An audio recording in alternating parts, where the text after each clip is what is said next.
Welcome to Nasdaq TradeTalks, where we meet with the top thought leaders and strategists in emerging technologies, digital assets, regulatory landscape, and capital markets. I'm your host, Jill Malandrino, and joining us this afternoon, we have Sam Mudie, co-founder and CEO of Savea, Eli Cohen, Chief Legal Officer of Centrifuge, and Dave Sedacca, lead of Polkadot Capital Group. We're here to discuss tokenization, ownership, regulation, and infrastructure. It is great to have everyone with us. Welcome to Trade Talks. Sam, let's kick this off with you with the tone of the SEC and how it has certainly shifted to more openness towards tokenized assets. Yeah, I think this is hugely exciting. As you say, the tone has changed massively just in the last several weeks, let alone several months. Just a couple of days ago, we had the CEO of Robinhood, Vlad Tenev, saying tokenization is the biggest innovation to come to capital markets in the last decade, which you kind of expect from him. They've just launched a tokenized shares and ETFs product. It's a little bit of marketing, a little bit of commercial. But to hear it from the SE chair, Paul Atkins, that tokenization is genuine innovation, I think that's more structural, that's more regulatory, that's more like really key framework that I think also carries kind of across the jurisdictions. Obviously, I'm based in the UK, so that kind of reiterates into London as well. And Eli, I think the key to this is that regulation through enforcement, that regime is certainly something that we're probably not going to see as much of because this framework is coming into place. I think that's key for digital assets moving forward, even more so than the evolution of new products. We needed to get over that regulatory hump. Yeah, I mean, obviously, the last administration's approach was counterproductive to say the least. And we have a new SEC now, and the approach is very different. Commissioner Parse is fantastic. You know, the statement she made yesterday on tokenization and securities, and quite clear that securities tokens are securities and they need to follow the same rules. I think that's something that the RWA space has needed for a little while, even though most of the people in the RWA space, I think, understood that but quite well. I think that kind of a statement from Commissioner Peirce is really, really helpful. Yeah, and Dave, another component of this as well is true legal ownership. You do need that framework so that you can depend on a clear operating environment as well. That's right. Yeah. Sorry, go ahead. Dave, that was representative. Yeah, of course. Yeah, and I agree. And, I was at the Kraken Summit in New York about a week ago, and CFTC ex Summer Mersinger was there really speaking about paving way forward and how you differentiate between kind of what the SEC is going to take on and what they're going to take on from the commodity side. Her stepping into the role of leading the Blockchain Association, I think, is really going to impact taking those acts and really building out the infrastructure where we can all, from a protocol perspective, add value to that going forward. Yeah. And Dave, expand more upon that, real-world assets and protocols and what that means for having clear framework as it relates to ownership. Tell us more about that. Yeah, of course. And, speaking on protocols, Centrifuge is one of the early on parachains on Polkadot, so it's super exciting. But, it really means on having this toolkit to be able to build and have that framework. So it's all about that modularity on a protocol to build out what you need from the ground level, from a regulatory perspective, from legals, from permissions, KYC identity, and Polkadot offers that. So it's super unique. Yeah, Eli, I think what's encouraging as well, we have these conversations around digital asset technology and the infrastructure and so forth, where it allows for accessibility and democratization to finance. But I feel as if it's actually being put into play, and the World Economic Forum seems to echo that sentiment as well, because it is going to help bridge that gap for people who do not have access to traditional banking and now have ways to formulate cross-border payments, alternative forms of capital formation, growing local economies, and so forth. It's happening. It's just not a concept of accessibility. Yeah, no, absolutely. And I mean, stable coins are key to all of this. And, the Genius Act, the passage of the Genius Act and the signing of that into law will be a huge step forward in the United States. The stable coin industry as a whole needs to be, I think, regulated in a much more clear way. We have a number of different players who do different things. And along with the stable coins comes, investment opportunities, money market funds, US Treasuries, a whole range of different tokenized investment opportunities for people who have their stable coin balances and they want to put that to work. Yeah.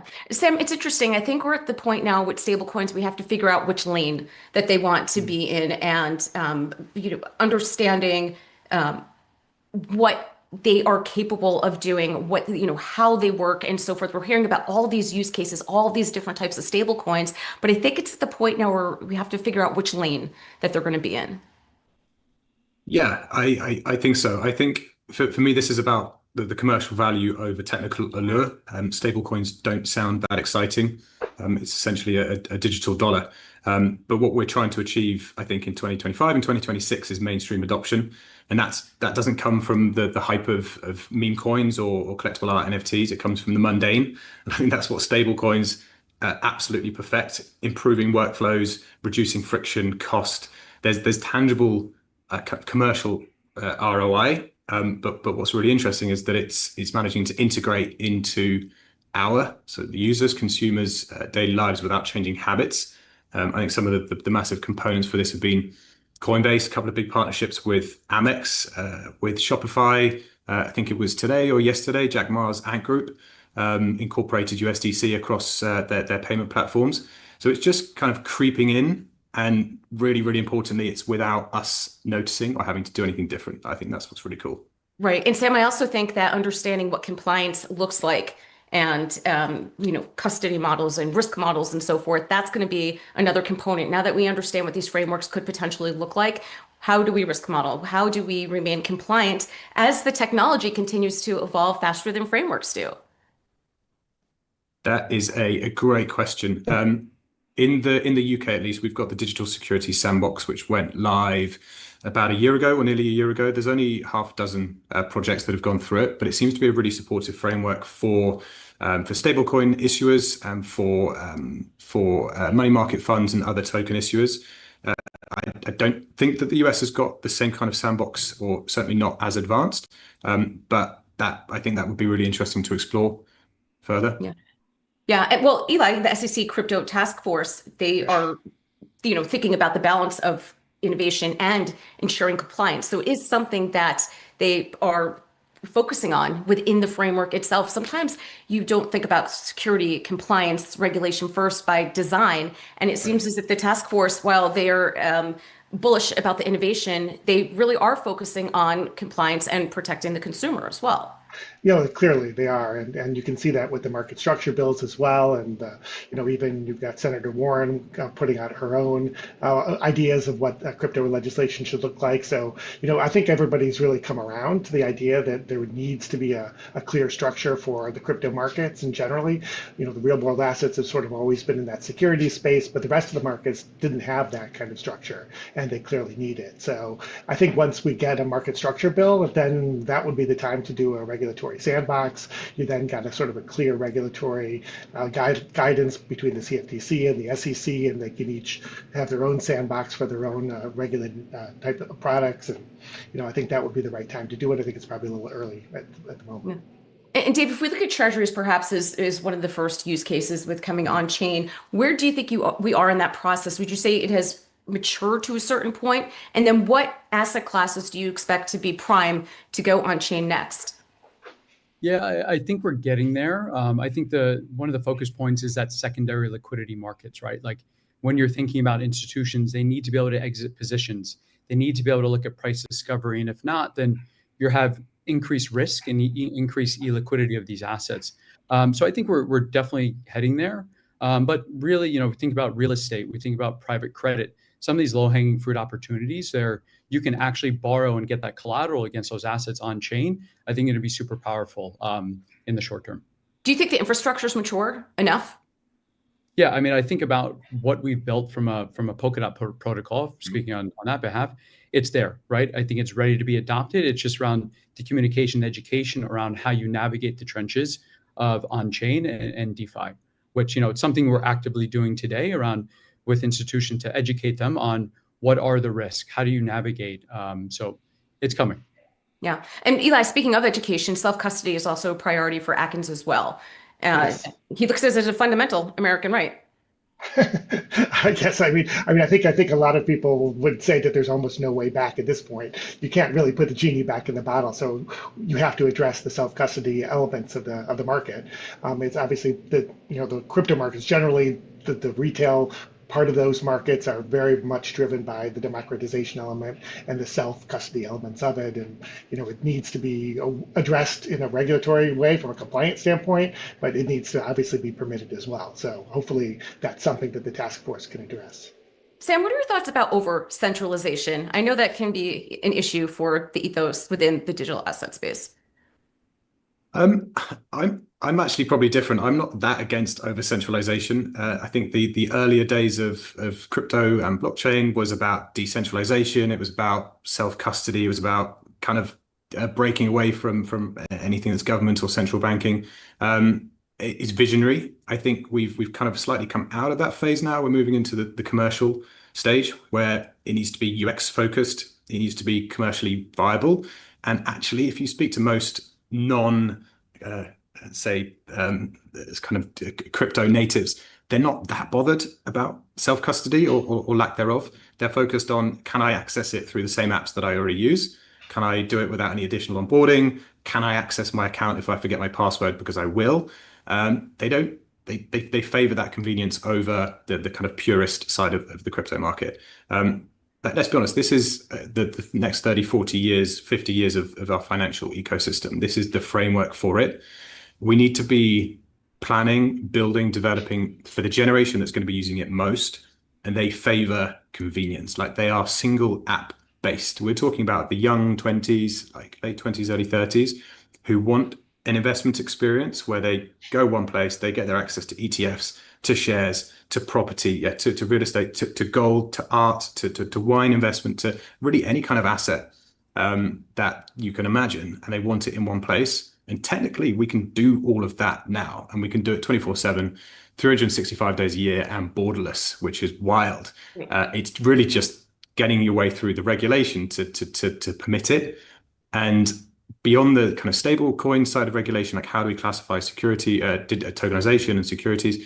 I think regulation possibly also needs to address who can access these kind of assets. Is it still sophisticated investors? How do you define a sophisticated investor in 2025? Do they still need a salary over $200,000 to be considered, smart enough to access it? Because I know a lot of 20-year-olds who are kind of pretty deep into crypto technology and digitized assets who are nowhere near that, but they are perfectly responsible to access it. So I think that's an interesting area of regulation that maybe we're not paying as much attention to. Yeah, I would agree with you there. I mean, if you're able to place a bet, right, which perhaps sometimes, the research isn't quite as extensive as it would be within the digital asset space. To your point, the 20 somethings are, I would say, even more advanced in some of these areas than someone such as myself, who is a later stage Gen X. But at the end of the day, it comes back to user experience. I don't really care how it gets from A to B. I just want to get there and have it feel familiar. But you also bring up a great point, Sam, about the regulatory evolution of this, because it technically, right, doesn't have a domicile when you think about the asset underneath, which is why it's so critical that they, regulators figure out, is this a commodity? Is this an equity? How do we classify these types of assets in order to understand what the regulatory regime looks like? Because in theory, digital assets don't necessarily belong, or domiciled in one place or the other. Yeah, that's absolutely true. We spent the last 12, 18 months bouncing around between Singapore, talking to the MES, Dubai, speaking to VARA, and settling with a solution in Jersey, also the European Jersey, not the US Jersey, with the JFSC, which kind of gave us a carved out route to be an asset-backed debt security that allowed our tokens, which are physical asset-backed tokens, so kind of like a wine index on chain.